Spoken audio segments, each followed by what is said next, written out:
मिनश्शैतानिर्रजीम बिस्मिल्लाहिर्रहमानिर्रहीम अस्सलामु अलैकुम व रहमतुल्लाहि व बरकातुहू। जनाब मोहतरम शौकत अली साहब, सदर उत्तर प्रदेश मजलिस इत्तेहादुल मुस्लिमीन, मोहतरम जनाब कलीम हफीज साहब, दिल्ली के मजलिस इत्तेहादुल मुस्लिमीन के सदर मोहतरम जनाब वारिस पठान साहब, साबिक़ा रुकनी असम्बली मुंबई, मेरे भाई जनाब पवन राव अम्बेडकर साहब, फरहान जुबैरी साहब, मेहताब चौहान साहब, मोहतरम इमरान बॉबी साहब, गुलाम साबिर साहब और एन अंसारी साहब जो ज़िला सदर हैं, शाहीन रज़ा साहब, आसिफ शेख साहब, गुलफाम सैयद साहब, इमरान अजहरी साहब, इस्लाम कुरैशी साहब, मोहसिन कुरैशी साहब, तौफीक प्रधान साहब, शुजा नकवी साहब, जनाब समीर जमाली साहब, मुनीर अहमद साहब, मेजर रहमान साहब, जनाब रिजवान खां साहब, बुजुर्गों, कौम और मिल्लत के गयूर नौजवानों, मैं आप तमाम का बेहद शुक्रिया अदा करता हूं कि आपने अपना कीमती वक्त निकालकर आज के मजलिस इत्तेहादुल मुस्लिमीन के इस जलसे में शिरकत की। अभी आपने मोहतरम जनाब शौकत साहब को उनकी बसीरत फ़रोज़ खिताब को सुना। उससे पहले जनाब कलीम हफीज साहब और वारिस पठान साहब ने भी आपके दरमियान में आकर अपनी बात को रखा। मेरे अजीज दोस्तों और बुजुर्गों, मैं आपके सामने सिर्फ यही गुजारिश करने आया हूं कि भारत के संविधान के तहत हम तमाम को इस बात की इजाज़त दी गई है कि हम अपने पसंद के उम्मीदवार को वोट भी डालें और भारत के संविधान और भारत की लोकशाही और जमहूरियत को मजबूत करने के लिए हमको इस बात की इजाज़त दी गई है कि हम अपनी एक पसंद की सियासी क़यादत को भी बनाएं, हम अपने एक पसंद के नेता को बनाएं और जब आपकी सियासी क़यादत और नेता बनेगा तभी जाकर आप बाबा साहेब अम्बेडकर ने जो संविधान में जिस बात का जिक्र किया संविधान के प्रेम्बल में, जिसमें लिबर्टी, आज़ादी, इक्वालिटी, मसावात, जस्टिस, इंसाफ, फ्रेटर्निटी, भाईचारगी, ये चारों चीज़ें भारत में अगर अक़लियतों को हासिल करना है, जिसको हिंदी में अल्पसंख्यक, और अपने वोट की अहमियत को अगर आपको बरकरार रखना है, क्योंकि आज उत्तर प्रदेश हो या भारत के बहुत से प्रदेश या रियासतें हों, वहां पर भारत की सबसे बड़ी अक़लियत मुसलमान है। उसके बाद हमारे ईसाई भाई हैं, सिख भाई हैं, जैन भाई हैं। इनके वोट की कोई अहमियत नहीं रही। आज मैं बिल्कुल खुलकर आपसे कह रहा हूं, क्योंकि मैं अल्फाज चाप कर बोलना मेरी फितरत में नहीं है। मैं खरी खरी और सच्चाई को बयान करना ये मेरा मकसद रहा है, और इसीलिए जब मैं इन तल्ख और सच्चाई भरे जुमलों को अदा करता हूं तो बहुत से लोगों को पेट में दर्द शुरू हो जाता है। मगर सच्चाई यह है, आज उत्तर प्रदेश में मुसलमानों के वोट की कोई अहमियत नहीं है। आपके कोई वोट की अहमियत नहीं है। क्यों नहीं है? इसलिए कि बीजेपी को आपके वोट की जरूरत नहीं है। बीजेपी को आपके वोट की जरूरत नहीं है। आप पूछेंगे तुम कैसे बता रहे हो, तो आप देख लीजिए भारत की पार्लियामेंट में, संसद में 300 से ज्यादा बीजेपी के अराकीन पार्लिमान है, एक भी मुसलमान नहीं। उत्तर प्रदेश में इनके 300 एमएलए हैं, एक भी मुसलमान नहीं है। अब दूसरी जानिब आप आइए, समाजवादी पार्टी है, कांग्रेस पार्टी है, बीएसपी है, इनको यह लगता है कि मियां हमको छोड़ के कहां जाएगा। इनको यह लगता है कि ये मियां हमको छोड़ के कहां जाएगा, हम ही तो इसके चौधरी हैं और हम ही तो इसको बचाते हैं, ये हमको छोड़ के कहां जाएगा। तो हुआ क्या कि आप दोनों तरफ से पीछे जा रहे हैं। समाजवादी से पूछिए, कांग्रेस से पूछिए, बीएसपी से पूछिए, वो बोलेगा अरे तुम ठहरो, बाजू ठहरो, फिक्र मत करो। अगर आप बोलेंगे ये मेरा मसाइल है, ये मेरी तकलीफ है, ये मेरे मुझसे नाइंसाफी हो रही है, आप आवाज उठाओ, तो ये पार्टी कहेगी अगर हम तुम्हारे बारे में बोलेंगे तो हमको हिंदू वोट नहीं मिलेगा, इसीलिए आप खामोश बैठ जाओ। ये इनके अल्फाज हैं।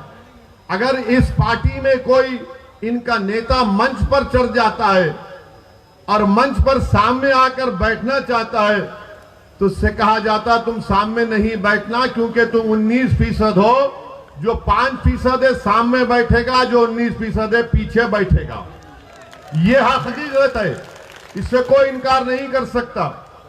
तो अब ऐसे माहौल में जहां पर आपकी कोई सियासी अहमियत अब बरकरार नहीं रही, और अगर कोई कह रहा है कि उत्तर प्रदेश में मुसलमान अक़लियत की एक सियासी अहमियत बरकरार है, तो मैं उनके सामने बैठकर बातचीत करने के लिए तैयार हूं, मगर याद रखो 6-7 मिनट के अंदर तुम तकलीफ में आ जाओगे। मैं इतने जुमले और इतनी बातें दलाइल पेश कर दूंगा कि तुम नहीं बैठ सकोगे।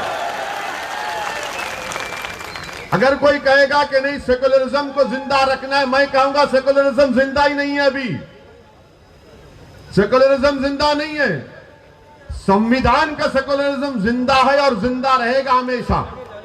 मगर सियासी सेकुलरिज्म को तो इन्होंने मुसलमानों के साथ दफनाकर उसकी खबर बना दी, मुसलमानों के साथ उसको दफना दिया। अब ये एक आकर कहते हैं कि नहीं नहीं बाबा जिंदा रखो, अभी दफनाया नहीं है, जनाजा है, तुम अपने कंधे पर उठाकर चलो इसको। ये सेकुलरिज्म का जनाजा अब हम नहीं उठाएंगे। ये सेकुलरिज्म को, अगर सियासी सेकुलरिज्म की तुम बात कर रहे हो तो हमको इसकी जरूरत नहीं है। हमको वो सेकुलरिज्म की जरूरत है जहां पर हर मजहब के लोग इत्मीनान और इज्जत के साथ अपनी जिंदगी गुजार सकें, जिसका संविधान ने वादा किया है। संविधान के फंडामेंटल राइट को आप पढ़ेंगे तो उसी में लिखा गया। मगर ये एक तरफ सियासी पार्टियां हैं, चाहे समाजवादी हो, कांग्रेस हो या बीएसपी हो, और दूसरी तरफ तो बीजेपी है। इनके पास अरे भाई इतना लंबा हो और तुम कितना लंबा होगे, बैठ। ये हमारे अब्बा की गलती, इतने लंबे हो गए, वरना नहीं थे हम।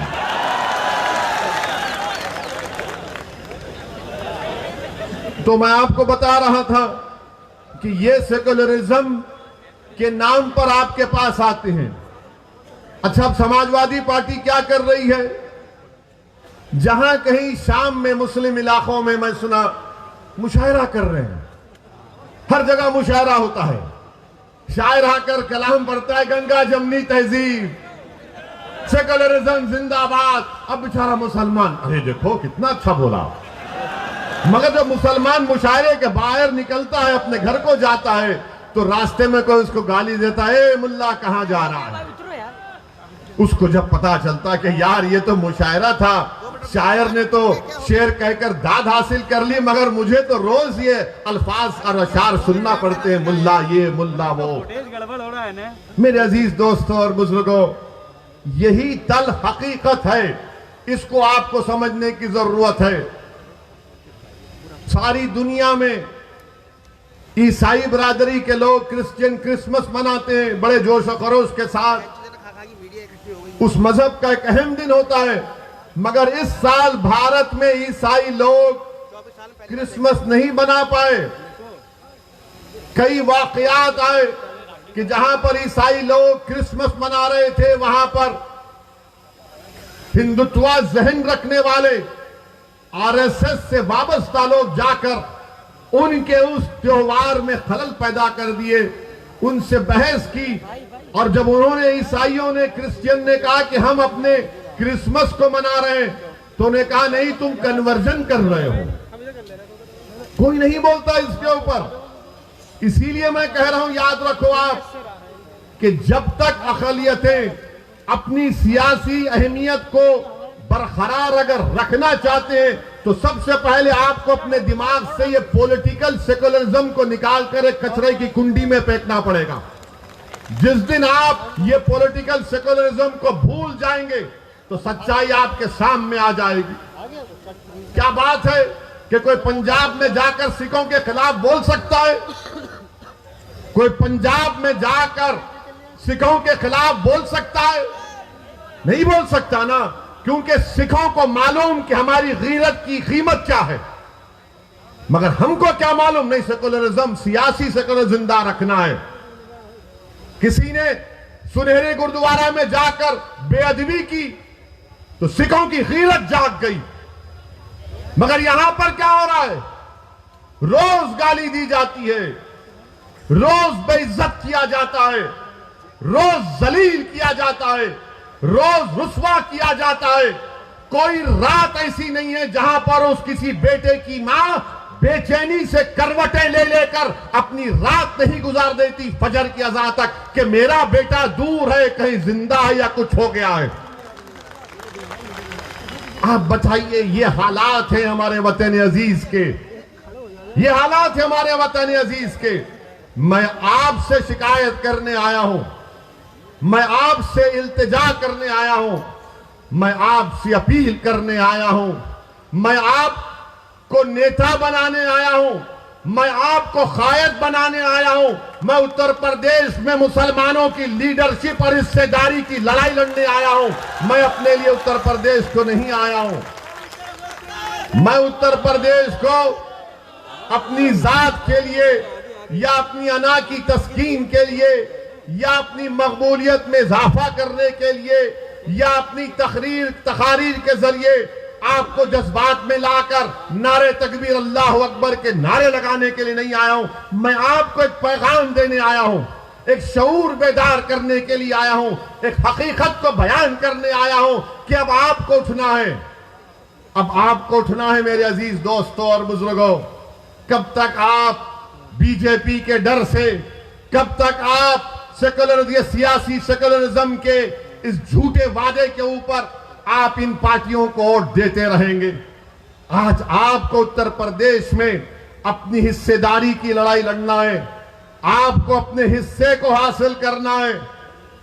अगर आप ऐसे ही इनके इस्तेसाल का शिकार हो जाएंगे, जिसको अंग्रेजी में कहते हैं पॉलिटिकल एक्सप्लॉयटेशन किया जाता है, तो बताइए क्या हासिल होगा फिर?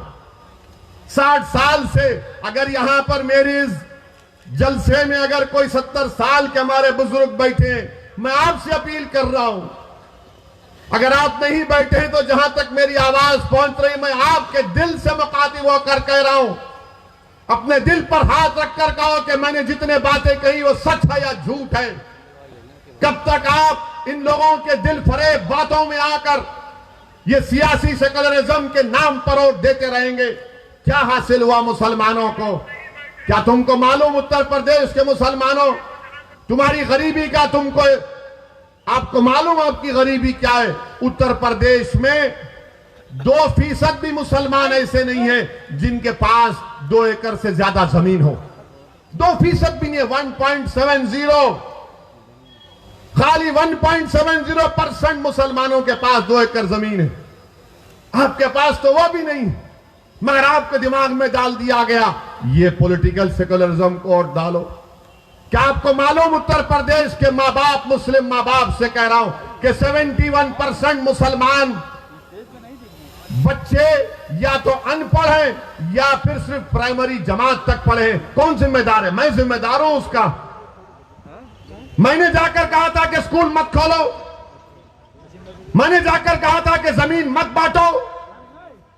बताओ इसका हिसाब कैसा लिया जाएगा? किससे जवाब हासिल करेंगे? उत्तर प्रदेश की जेलों में 28% मुसलमान अंडर ट्रायल है। शौकत ने सही कहा, स्कूल खोलने की जगह थाना खुल जाता है, अस्पताल की जगह शराब खाना खुल जाता है। क्यों खुलता है? क्योंकि आपकी सियासी अहमियत नहीं रही। इनको मालूम कि मुसलमान को सिर्फ जज्बात में ला लो। मैं आपको यकीनन जज्बात में लाने के लिए कह रहा हूं, मगर जज्बात का इस्तेमाल ठोस काम के लिए होना चाहिए। और जितने मुसलमानों को आपने वोट दिया है माजी में, वो या तो बड़े बड़े फाइनेंशियल पावर रखने वाले दौलतमंद थे या फिर कोई और थे जिनका जमीन से कोई ताल्लुक नहीं था, जिनका गरीब मुसलमान नौजवानों के ख्वाबों को पूरा करने से उनका कोई मतलब नहीं था। इनको सिर्फ इलेक्शन जीतने से मतलब था। वो ये समझते थे कि हम जीत जाएंगे तो बस काम हो गया। मैं ये कह रहा हूं कि मैं मिटने तैयार हूं, मगर तुमको जीतना है इंशाअल्लाह ताला। हम मिटेंगे एक दिन इंशाअल्लाह ताला। हम सब मिटने के लिए आए, जमीन की ग़िज़ा बनने के लिए आए। कोई यहां पर ज्यादा जिंदा नहीं रहेगा। ये तो अल्लाह को मालूम कि कौन कितनी हयात लेकर आया, मगर हर एक को मौत का मजा चखना है। मगर मेरे अजीज दोस्तों और बुजुर्गों, क्या जिंदगी आप कैसे गुजार रहे हैं? किस मकसद के लिए गुजार रहे हैं? कैसे आपका वक्त चला जा रहा है? कैसे आपकी जवानी को बर्बाद कर दिया जा रहा है? ये मजलिस इत्तेहादुल मुस्लिमीन आपके दरमियान में आकर यही इन बातों को रखती है ताकि आप में एक शऊर बेदार हो जाए। आपने सुना, पढ़ा और देखा कि काशगंज के अल्ताफ को पुलिस स्टेशन में जान से मार दिया गया। कोई नहीं जाता अल्ताफ के पास, उसके घर वालों के पास। वो पुलिस स्टेशन में ले जाकर नल की टूटी से कहा गया कि उसने खुदकुशी कर ली। क्या कोई 3 फीट की नल की टूटी से खुदकुशी कर सकता है? मगर अल्ताफ की जान ले ली गई। वही एक गुप्ता साहब जिनका गोरखपुर में पुलिस ने उनको मारा तो मुख्यमंत्री पहुंच गए, अखिलेश पहुंच गए, घर को पहुंच गए। अरे तुम्हारी जिंदगी की अहमियत नहीं है, तुम वोट की क्या बात कर रहे हो? तुम्हारी मौत मौत नहीं है, दूसरों की मौत मौत है। तुम्हारी जिंदगी जिंदगी नहीं है, दूसरों की जिंदगी उन तुम्हारी जिंदगी से बढ़कर है। मेरे अजीज दोस्तों और बुजुर्गों, यह सच्चाई है। और जब हम इन तमाम हकीकत को बयान करते हैं तो सबको लगता है ये क्या बकवास अनाप शनाप बक रहा है। मैं अनाप शनाप नहीं बक रहा हूं, मैं सच्चाई को बयान कर रहा हूं। तुम हमको डरा कर वोट हासिल नहीं कर सकते। अब ना हम मोदी से डरेंगे ना योगी से डरेंगे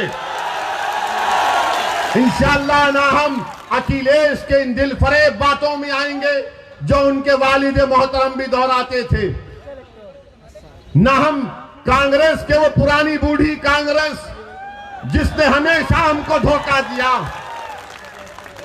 आज आकर हमसे दिलफरेब बातें की जाती हैं कि हमको वोट दो, हमको ऐसा कर दो। 2017 में अखिलेश और कांग्रेस मिले थे ना, अखिलेश और राहुल मिलकर गाना भी बन गया था, यूपी को ये 2 लड़कों का साथ पसंद है। मगर क्या निकला? क्या निकला? 2019 में सपा बीएसपी मिल गए, मिलकर लड़े। 75% मुसलमानों ने वोट दिया। सीएसडीएस का डेटा बोलता है सिर्फ 15 लोकसभा की सीट जीते। कांग्रेस पार्टी यहां पर बरेली में दौड़ो, रनिंग करो, बोले भागो, मैराथन करो। मगर राहुल गांधी यहां से भागकर केरला चले गए। क्यों भागे? क्योंकि हार गए। जब राहुल गांधी हार गए, जब अखिलेश और बीएसपी हार गई, आपने कभी सुना इनकी जबान से कि हम हारे इसलिए कि हमको हिंदू भाइयों ने वोट नहीं दिया? कभी सुना आपने? कभी सुना आपने कि समाजवादी, बहुजन समाज और कांग्रेस को जो 2019 में, 2017 में, 2014 में यूपी में जो हार हुई, कभी उन्होंने कहा कि हमको यादवों ने वोट नहीं दिया? उन्होंने कहा कि हमको पासियों ने, वाल्मीकियों ने, धोबी ने वोट नहीं दिया? कि हमको ब्राह्मणों ने वोट नहीं दिया, हमको ठाकुरों ने वोट नहीं दिया, हमको हमारे बनिया कम्युनिटी के भाइयों ने वोट नहीं दिया? नहीं बोलेंगे। क्यों नहीं बोलेंगे? और जब मंजलिस इलेक्शन लड़ रही है, मुस्लिम वोट, मुस्लिम वोट, मुस्लिम वोट, ऐसा पड़े है जैसा कि तुम्हारे बाप का खजाना है मुस्लिम वोट। क्या चुनाव में सिर्फ मुसलमान वोट डालता, दूसरे नहीं डालते? दूसरे नहीं डालते वोट? क्या हम ही वोट डालते? अब ये मीडिया के लोग कहां जा रहे हैं? अब आप कहां जा रहे हैं? अब के बाहर सिराते मुस्तकीम के रास्ते पे जा रहे हैं। अरे ये रास्ता कठिन है, बोले आका का गुलाम है, इसके रास्ते पर ही जाएगा। अब ये हमारे पीछे, जहां हमारा इंटरव्यू लेते, नहीं ये आप मुस्लिम वोट में सेंध डाल रहे हैं, हम कहते हैं कि आप डालो ना हिंदू वोट में सेंध, कौन रोक रहा आपको? वोटर है, किसी का खजाना नहीं है, ये आजाद है, जिसको चाहे वोट डालेगा। मगर ये पूरी तवज्जो मोदी की, योगी की, अखिलेश की, राहुल की, मायावती की, सब किस पर है? मुसलमान कहां जा रहा है? और इलेक्शन के बाद कोई पूछेगा नहीं आपको। ये 3 बंदरों की कहानी सुनी ना कभी आपने? 3 बंदर हैं, एक आंख बंद कर लेता, मुझे कोई मुसलमानों की बर्बादी नहीं देखना है। एक बंदर है जो जबान बंद कर लेता, अरे कुछ तो बोल, बोले नहीं मेरी जबान बंद है। एक बंदर है कानों में रुई डालकर बैठा रहे, देख मेरी तकलीफ सुन, मेरी बेटियों की, नहीं सुनता। इलेक्शन तक आप इंसान है, और जैसा रमजान शुरू होगा अप्रैल में, कोई आपको पूछेगा नहीं। आज आपके इलेक्शन आ गया है, अरे मियाँ जी हमको भी दे देखो ना मियाँ जी, मियाँ जी कुछ खोरमा खिला दो, सुना है बड़ा अच्छे कबाब बनते आपके पास। अखिलेश के लोग तो वो यही बोलते हैं, मगर जब अखिलेश सरकार में थे तो क्या वो स्लॉटर हाउसेस को परमिशन दिए थे? नहीं दिए, बंद करा दिए थे। मेरे अजीज दोस्तों और बुजुर्गों, इन बातों पर आपको गौर करना है। अच्छा, हमको देखिए, अब भड़काऊ भाषण हो रहा है भैया। हाँ छोड़, वो टोपी वाले भैया, हम सेल्फी लेंगे आपको। आवाज लगा रहे हैं, बिल्कुल लगा रहे हैं, आपकी आवाज लगा रहे हैं। सुनिए बाप, सुनिए बाप। अब दूसरी तीसरी बात, अब इतना बोल दिए तो अब ये यहां पर कोई होगा समाजवादी का, बोलेगा देखो इतना टाइम हो गया, बाबा और ये मोदी पर कुछ नहीं बोले। अरे हम क्यों बोले? तुम और बाबा तो एक ही हो ना, तुम में उनमें फर्क ही कहां है? तुम में उनमें फर्क ही कहां है? अरे समाजवादी पार्टी के जिम्मेदारों, क्या मुलायम सिंह यादव साहब ने 2019 के लोकसभा के चुनाव से पहले, मैं पार्लियामेंट में बैठा हुआ था, मुलायम सिंह यादव साहब खड़े होकर अचानक कहे, मोदी जी मैं आपको आशीर्वाद देता हूं, आप दोबारा प्रधानमंत्री बन जाइए। हम जब भी पूछे कांग्रेस के लोगों से, समाजवादी के लोगों से, देखो कौन बी टीम का काम कर रहा है, मुलायम सिंह बोलते हैं, तो बोले नहीं बड़े बुजुर्ग हैं। अरे मेरे बुजुर्ग नहीं है मुलायम सिंह, उम्र में बड़े होंगे, मेरे बुजुर्ग नहीं है। तुम्हारे हो सकते तो तुम मानो, मैं नहीं मानता इनको, मैं किसी को नहीं मानता सिवाय अल्लाह के। मेरे अजीज दोस्तों और बुजुर्गों, मुलायम सिंह बोल दिए, कोई कुछ नहीं बोलेगा। आपके घर में शादी है, मोदी जी आते हैं तो ऐसा खुश होते हैं कि जैसा वाकई में दूल्हा आ गया।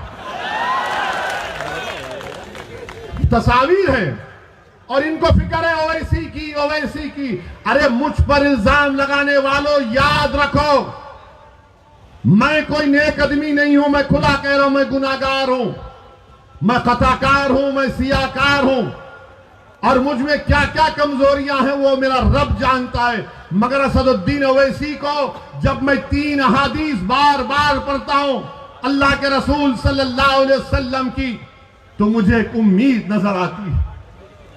पहली हदीस कि जब रसूल अल्लाह सल्लल्लाहु अलैहि वसल्लम ने फरमाया कि एक महिला थी, गुनाहगार थी, मगर जब उसने रास्ते में एक कुत्ते को देखा जो प्यासा था, वो गुनाहों में लुत्फुत थी, मगर उसने उस कुत्ते को अपने कपड़े पल्लो डालकर अपनी जूती से पानी निकालकर उस कुत्ते की प्यास बुझाई, तो आका सल्लल्लाहु अलैहि वसल्लम ने फरमाया कि वो जन्नत में जाएगी। दूसरी हदीस हजरत अनस रज़ियल्लाहु ताला अन्हु रिवायत करते हैं कि एक सहाबी ने आकर पूछा, या रसूल अल्लाह सल्लल्लाहु अलैहि वसल्लम क़यामत कब आएगी? रहमतुल्लाह अलमीन कमली वाले ने पूछा, तूने उसके लिए क्या तैयारी की? तो कहा ज्यादा आमाल नहीं है, हसनात नहीं है, ज्यादा ज़कात सदकात नहीं है, मगर मैं आपसे बेइंतहा मोहब्बत करता हूं। तो आका ने फरमाया कि तू मेरे साथ होगा। असदुद्दीन ओवैसी के पास कुछ नहीं है, मगर एक दावा तो कर सकता हूं कि मैं रसूल अल्लाह सल्लल्लाहु अलैहि वसल्लम को बेपनाह चाहने वाला हूं। आज दुनिया में मुझे मोहब्बत मिले या ना मिले, मगर उस दिन तो मिलेगी इंशाअल्लाह ताला। और तीसरी हदीस जो मुझे याद आती है कि अल्लाह के रसूल सल्लल्लाहु अलैहि वसल्लम ने फरमाया कि हशर का मैदान होगा, तुम मुझ पर इल्जाम लगा रहे हो ना, तो तैयार हो जाओ उस दिन के लिए। मेरा ईमान है, मेरा फेथ है, आप ना मानते ना मानो। हशर का मैदान होगा, कमली वाले ने फरमाया कि मेरी उम्मत प्यासी होगी, मैं हौज़े कौसर के पास होऊंगा, मेरी उम्मत के अमाल तोले जाएंगे, कमी होगी पूरा करूंगा। पूरे सिरात पर जिब्रील अमी अपने पर बिछाए बैठे होंगे और मैं अल्लाह से दुआ करूंगा, जैसा कि यहाँ के काशिक़ रसूल ने कहा कि रजा पुल से वज करते गुजरिए कि रब्बे सल्लिम सदाए मोहम्मद। और हम तमाम को खुशखबरी दी गई कि तुम्हारे आमाल मुंह पर फेंक दिए जाएंगे, तुम मेरी शिफात से जन्नत में जाओगे। मुझे उस शिफात पर यकीन है। तुम क्या इल्जाम लगाते लगाओ, तुम मेरा जो हाल करते कर दो। अरे जब मैं इस दुनिया में आया हूं तो अल्लाह के हुक्म से आया हूं और जाऊंगा भी तो अल्लाह के हुक्म से। किसी जालिम की हरकत से अगर मेरी बका नहीं है तो यकीनन बका नहीं है, मगर उस जालिम की हरकत की वजह से नहीं, बल्कि रब्बे करीम ने हम तमाम का एक वक्त मुतयन कर दिया, एक तमाम वक्त मुतयन कर दिया है। और हम पर इल्जाम लगाते हैं। डरो अल्लाह से। सिर्फ इतना ही कहना चाहूंगा तुमसे, तुम्हारे कोई इल्जामात की मुझे फिक्र नहीं है, मगर जिस तरह से ये बकवास कर रहे हैं, इससे अंदाजा हो रहा है कि इनके पेट में दर्द नहीं, बल्कि इनको अब लग रहा है कि बाबा कुर्सी तो हमसे छीन ली जाएगी। इनको नजर लग रहा है कि अब बहुत दूर इनको गुमनामी के वादियों में इंशाअल्लाह ये चले जाएंगे। और यहां पर क्या किया योगी आदित्यनाथ की सरकार ने? बरेली में अमित शाह आए थे, गनीमत यहां पर निजाम की बात नहीं की, वरना हम राज की बात कर देते उनके सामने। क्या यहां पर आप लोगों का ये मुतालबा नहीं है कि एक बरेली का जो डिग्री कॉलेज है, पूरी बरेली की जनता इस बात का डिमांड और मुतालबा कर रही है कि यहां पर सुभाषगंज में एक बच्चों के लिए अलहदा डिग्री कॉलेज बनाया जाए, बच्चों के लिए एक अलहदा डिग्री कॉलेज बनाया जाए। मगर अमित शाह, योगी और मोदी को डिग्री कॉलेज की फिक्र नहीं है, इनको सिर्फ हिंदुत्व की फिक्र है। यहां पर रबर फैक्ट्री, अब चुनाव आ गया तो सब दौड़ रहे, रबर फैक्ट्री खोल दी जाएगी, सरकार ले लेगी। यहां पर एम्स को खोलने की बात मुतालबा कब से किया जा रहा है, इसका कोई जिक्र नहीं होता। यहां पर उत्तर प्रदेश में आप कितने लोग पेट्रोल डीजल की गाड़ी या मोटरसाइकिल चलाते हैं? आप लोग बहुत खुश हैं ना पेट्रोल डीजल की कीमतों से? हाँ, चेहरे बता रहे हैं। मीडिया वाले तो नहीं बोलेंगे, बेचारों की नौकरी है। पहले इनके पास एक कैमरामैन होता था तो इनके मालिकों ने कहा कि मोदी जी ने कैमरा की कीमत बढ़ा दी, महंगाई बहुत बढ़ गई, अब तुम रिपोर्टर भी और कैमरामैन भी, दोनों 2 in 1 करो काम। देखिए मुस्कुरा रहे हमारी बात पर। मुस्कुराना तुम्हारा इकरार है, हम जानते हैं। पेट्रोल डीजल आसमानों को छू रहा है, सरसों के तेल की कीमत आसमानों को छू रही है। बाबा और मोदी की सरकार ने साबुन से लेके बनियान तक सब कीमतें बढ़ा दी हैं और उत्तर प्रदेश की जनता से कह रहे विकास के नाम पे वोट दो। काशी को हमने डेवलप कर दिया, उसके नाम पर वोट दो। आज उत्तर प्रदेश में मैं बीजेपी से पूछना चाह रहा हूं, योगी आदित्यनाथ, आप झूठ बोलते हैं, आप झूठ बोलते हैं, मोदी झूठ बोलते हैं, अमित शाह झूठ बोलते हैं और ऐसी सफाई से झूठ बोलते हैं कि सामने वाला झूठ की तहकीक करेगा, सच की तहकीक करेगा और झूठ को सच मान लेगा। क्या 5 साल पहले योगी और मोदी ने नहीं कहा था कि उत्तर प्रदेश में 70 लाख नौकरियां दी जाएंगी? कहा था ना? अच्छा, आपके यहां नौजवान बहुत है माशाल्लाह से, कितनों को नौकरी की जरूरत है? मीडिया वालों की नौकरी अभी है। कितनों को नौकरी चाहिए? अब आप बताओ सच। ये कहते हैं कि हमने 6 लाख को दिया, अरे कितना फेंकते हो यार। 70 लाख नौकरियों का वादा 5 साल पहले किया गया था और 5 फरवरी 2020 की विधानसभा में उठाकर देखो आप, योगी आदित्यनाथ के एक मंत्री ने विधानसभा में खड़े होकर कहा कि उत्तर प्रदेश की अनएम्प्लॉयमेंट रजिस्टर में 33 लाख नौजवानों के नाम है जिनको रोजगार की जरूरत है। झूठ पे झूठ, सिर्फ झूठ पे झूठ। बीजेपी सिर्फ हिंदुत्व के नाम पर इलेक्शन लड़ना चाहती है। बीजेपी मुसलमानों से नफरत और खौफ दिखाकर सत्ता को हासिल करना चाहती है। इनके पास डेवलपमेंट के नाम पर कुछ नहीं है, कुछ नहीं है डेवलपमेंट के नाम पर, मगर बोले जा रहे हैं। अभी आपने सुना कि वारिस पठान ने कहा कि पूरे भारत में तीसरा गरीब प्रदेश अगर कोई है, झारखंड बिहार के बाद तो उत्तर प्रदेश। मगर फिर भी विकास हुआ है। कहां का विकास हुआ है हमको नहीं मालूम। हां, विकास किसका हम जानते हैं, जो नफरत फैलाते उनका विकास हुआ है। जिन्होंने भारत के मुसलमानों का नरसंहार करने की बात की, उनका विकास हुआ है। जो भारत के संविधान को, अंबेडकर के बनाए हुए संविधान को अपने संविधान से संघी संविधान बनाना चाहते हैं, उनका विकास हुआ है। हरिद्वार में धर्म संसद, हरिद्वार में धर्म संसद, रायपुर छत्तीसगढ़ में कांग्रेस की सरकार, वहां धर्म संसद। क्या बोला जाता है इन दोनों धर्म संसद में? तुमने पढ़ा कभी? उस धर्म संसद में कहा गया हरिद्वार के कि भारत के मुसलमानों का हाल रोहिंग्या मुसलमानों की तरह कर देना चाहिए। हरिद्वार के धर्म संसद में कहा गया कि भारत की मिलिट्री को इस्तेमाल करके मुसलमानों को मारना चाहिए। उस हरिद्वार के संसद में कहा गया कि एक एलटीटी का प्रभाकरण की तरह कोई पैदा हो जाए जो 20 लाख मुसलमानों को मार दे। रायपुर में कहा गया छत्तीसगढ़ में कि इंसानियत को बचाना है तो मुसलमानों को खत्म कर दो भारत से। कोई गिरफ्तारी हुई अभी तक? हरिद्वार में गिरफ्तारी हुई, रायपुर में हुई एक की, मगर किस उन्मान पे गिरफ्तारी हुई रायपुर में कि उन्होंने गांधी को नाप शनाप कहा। अरे तुमको अगर गांधी से मोहब्बत है तो सुनो जालिमों, जो धर्म संसद के नाम पर भारत में नफरत फैला रहे हो, गांधी को क्यों मारा गया था? गोडसे ने गांधी को क्यों मारा?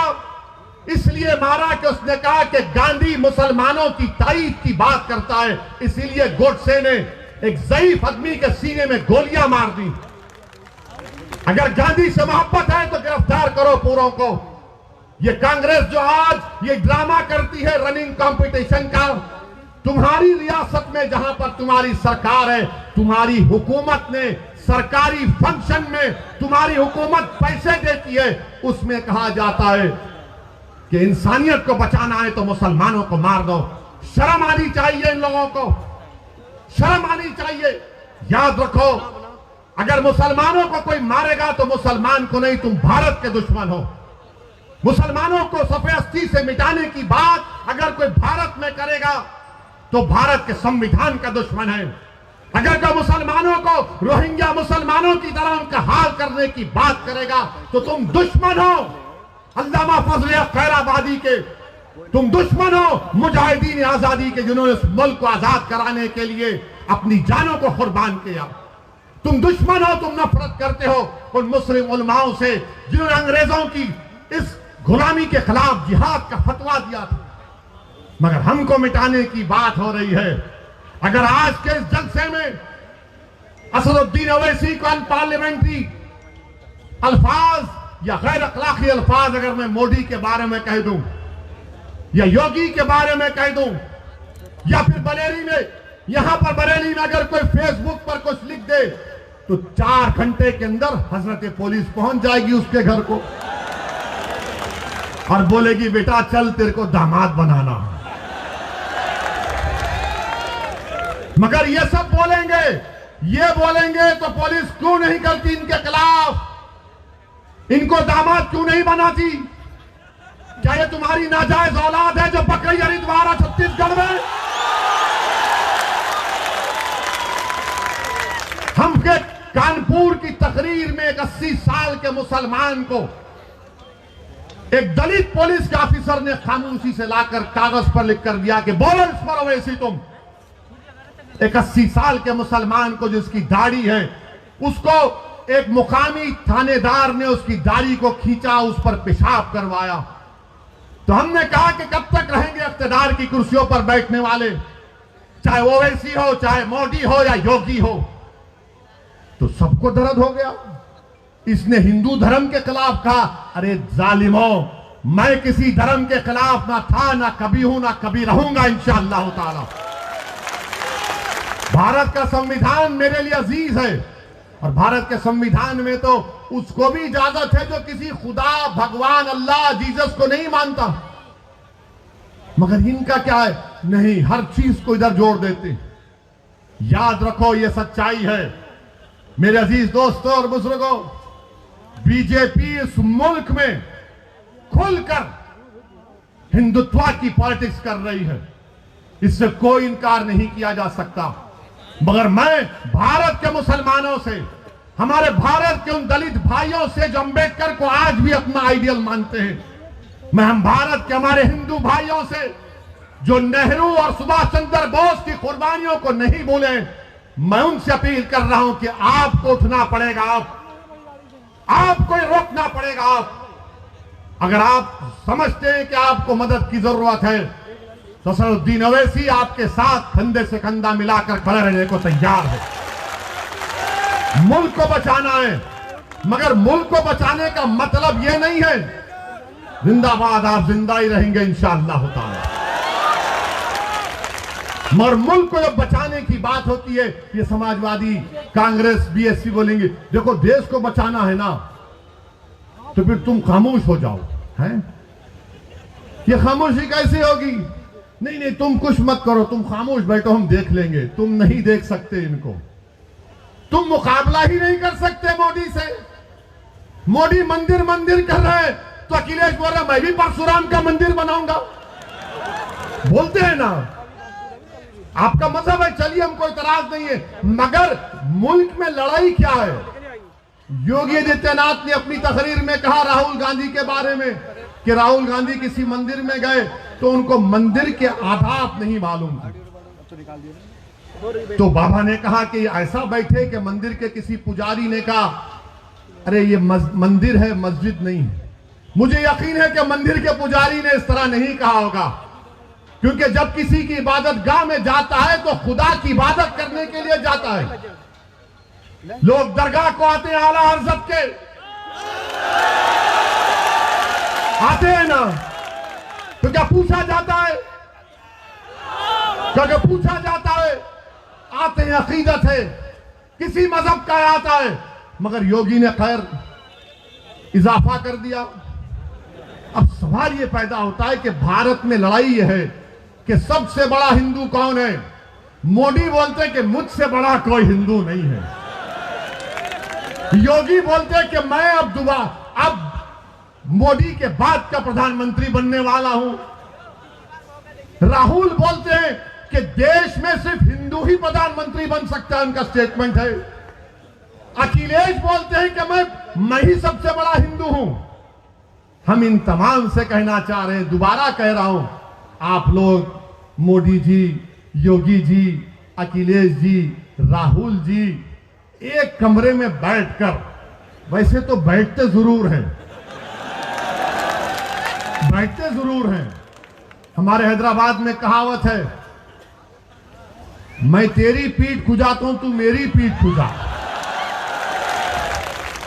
कहते हैं आप बैठकर तय कर लीजिएगा सबसे बड़ा हिंदू कौन है, मगर वो भी नहीं करेंगे।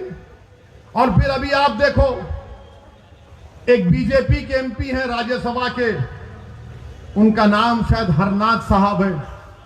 उन्होंने बीजेपी के सदर को खत लिखा और कहा कि श्री कृष्णा मेरे ख्वाब में आए और मुझसे कहा कि बाबा योगी आदित्यनाथ को मथुरा से विधानसभा का चुनाव लड़ाओ। तो अखिलेश भैया बोले हाँ मेरे ख्वाब में भी आए थे। अखिलेश ने कहा मेरे ख्वाब में भी आए थे और आकर मुझसे कह दिया कि तू ही सत्ता में आ रहा है।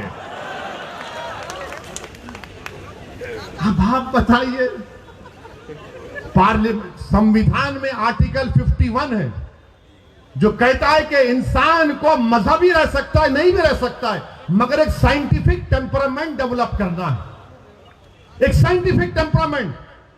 उत्तर प्रदेश का चुनाव हो रहा है या किंडरगार्टन का कोई ड्रामा हो रहा है यहां पर? इनको ख्वाब में ये दिख कर आए, इनको ख्वाब में वो दिख कर आए। तो मुसलमान के ख्वाब क्या है बोलता हूं मैं आपको। हमारे ख्वाब तो छोड़ो, हर मां रात भर सोचती है कि कल खाना क्या खिलाऊंगी मेरी बच्चे को। हर बीवी ये सोचती है कि कल जब मेरा शौहर घर से निकल कर जाएगा, जानवर बेचने गांव में जाएगा, तो क्या जिंदा वापिस आएगा या लाश उसकी आएगी। हर बेटा ये देख रहा है कि मेरी आमदनी कम हो गई, इतनी कम हो गई कि मैं आज के इस उत्तर प्रदेश और भारत में अपने बाप से कम आमदनी को कमाता हूं। हर बेटी ये फिक्र में है कि मैं कॉलेज नहीं जा सकती इसलिए कि मेरी इज्जत लूट ली जाएगी, इज्जत लूट ली जाएगी। मैं उत्तर प्रदेश के मुसलमानों को पैगाम देने आया हूं। मैं आपको खोलकर कह रहा हूं कि आपको ख्वाब देखना है अब इंशाअल्लाह ताला, आपको ख्वाब देखना है इंशाअल्लाह ताला। मगर कोई कहेगा वैसी अगर ख्वाब को बयान कर दूंगा तो कहीं समाजवादी और कांग्रेस और बीजेपी मेरे ख्वाबों को चूकनाचूर तो नहीं कर देगी। नहीं करेगी इंशाअल्लाह ताला। तुम ख्वाब तो देखो, तुम ख्वाब तो देखो ना, तुम हिम्मत हिम्मत करो ख्वाब देखने की कि मेरा बेटा ऐसा डॉक्टर बनेगा जो तमाम बीमारियों का इलाज करेगा, मेरी बेटी देश की प्रधानमंत्री बनेगी इंशाअल्लाह ताला, मुसलमानों की बेटी। मैं जिंदा रहूं या ना रहूं, यह ख्वाब होगा इंशाअल्लाह पूरा। तुम ख्वाब देखो कि मेरा बेटा या बेटी साइंटिस्ट बनेगी तो वो कैंसर की दवा निकालेगी, मेरा बेटा या बेटी वकील बनेगी तो दलितों पर, मुसलमानों पर, हिंदुओं पर, आदिवासियों पर जुल्म होगा तो उनके हक के लिए लड़ेगा, दुनिया का मायनाज वकील बनेगा। ये ख्वाब देखो आप, इन ख्वाबों को देखना है आपको। तुम ख्वाब देखो कि उत्तर प्रदेश में मुसलमान अपना हिस्सा लेकर रहेंगे इंशाअल्लाह ताला, हम अपना हिस्सा लेकर रहेंगे, हम हिस्सेदारी की लड़ाई लड़ेंगे। तुम ख्वाब देखो कि उत्तर प्रदेश की विधानसभा में असदुद्दीन ओवैसी से ज्यादा काबिल और नेक ऐसे हमारे 15 एमएलए जाएंगे जो हमारी बात करेंगे, गरीबों की बात करेंगे, ईसाइयों की बात करेंगे, मुसलमानों की बात करेंगे, कमजोरों की बात करेंगे, बेवाओं की बात करेंगे, यतीमों की बात करेंगे, पुलिस के जुल्म का शिकार होने वालों की बात करेंगे। ये पैगाम है, ये ख्वाब आपको देखना है। क्या आप ये ख्वाब देखेंगे? क्या आप ये ख्वाब देखेंगे? क्या आप इन ख्वाबों को पूरा करेंगे इंशाअल्लाह? तो मेरे दोस्तों, ख्वाब कैसे पूरे होते हैं? सिर्फ ख्वाब देखकर हाँ अच्छा दिखा नहीं, ख्वाब जब देख लिए तो उसको पूरा करना है, जुस्तजू करना है, मेहनत करना है और अल्लाह से भीख मांगना है रसूलुल्लाह सल्लल्लाहु अलैहि वसल्लम का वसीला देकर। जिस तरह किसी आशिक ने कहा था कि चमक तुझसे सब पाते हैं पाने वाले, मेरा दिल भी चमका दे चमकाने वाले। अल्लाह चमकाएगा तुम लोगों को इंशाअल्लाह ताला।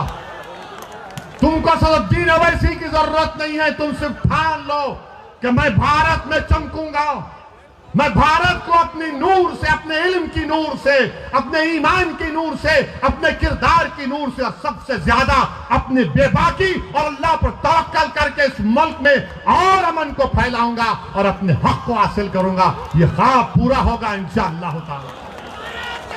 मेरे अजीज दोस्तों और बुजुर्गों,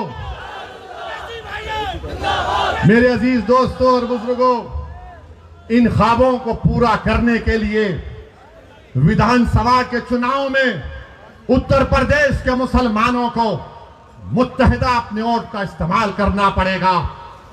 हम भी चाहते हैं, हमारी भी कोशिश है, हमारी भी दुआएं हैं कि अल्लाह सुब्हाना व तआला बीजेपी को उत्तर प्रदेश में शिकस्त दे दे, दोबारा यहां पर बीजेपी की सरकार ना बने और यहां पर मुसलमानों की एक हिस्सेदारी की बात करने वाली पार्टी के उसके जिम्मेदारान विधायक बनकर असेंबली में, विधानसभा में जाए। ये भी हमारा ख्वाब। अब ये ख्वाब अखिलेश का क्या है नहीं मालूम, बिल्ली के ख्वाब में छिछड़े ही नजर आते हैं। ये कहावत है, कहावत है, उनके ऊपर नहीं बोल रहे हैं। मगर अब आपको अपने ख्वाबों को अगर पूरा करना है तो अखिलेश को उठाना है। उठो, अब हम उठ चुके हैं, अब तुम हमको धोखा नहीं दे सकते। अब हिला के रख दो बीजेपी और योगी को जमहूरी तरीके से कि हम बेदार हो चुके हैं। ये हमारे ख्वाब, हम उसको पूरा करेंगे इंशाअल्लाह ताला। और याद रखो, अगर तुम अपने आप को नहीं बदलोगे तो अल्लाह तुमको नहीं बदलेगा। जो कौम बदलने के लिए तैयार हो जाएगी, रब्बे कायनात तुमको बदल देगा, दुनिया को तुम्हारे सामने बदल देगा। मेरे अजीज दोस्तों और बुजुर्गों, यही चंद अहम गुजारिशात मुझे आप तक कहना था। मजलिस का साथ दीजिए, ये आपकी पार्टी है, मेरी जिंदगी का कोई भरोसा नहीं। कोई कहता है गर्दन उठा देंगे, भाई जो करना है करो, जो करना है करो, मगर मेरा भी एक ख्वाब है, शायद आपका भी ख्वाब होगा कि इस दुनिया से जाने से पहले अल्लाह हमको ख्वाब में रसूलुल्लाह सल्लल्लाहु अलैहि वसल्लम का दीदार करा दे। मेरा भी ख्वाब है कि जब रूह निकली जाएगी तो मेरी जबान पर अशहदु अल्ला इलाहा इल्लल्लाह व अशहदु अन्ना मुहम्मदुर रसूलुल्लाह रहे। तो मेरे साथ लगाइए नारा, नारे तकबीर, नारे तकबीर, नारे तकबीर। अस्सलाम वालेकुम।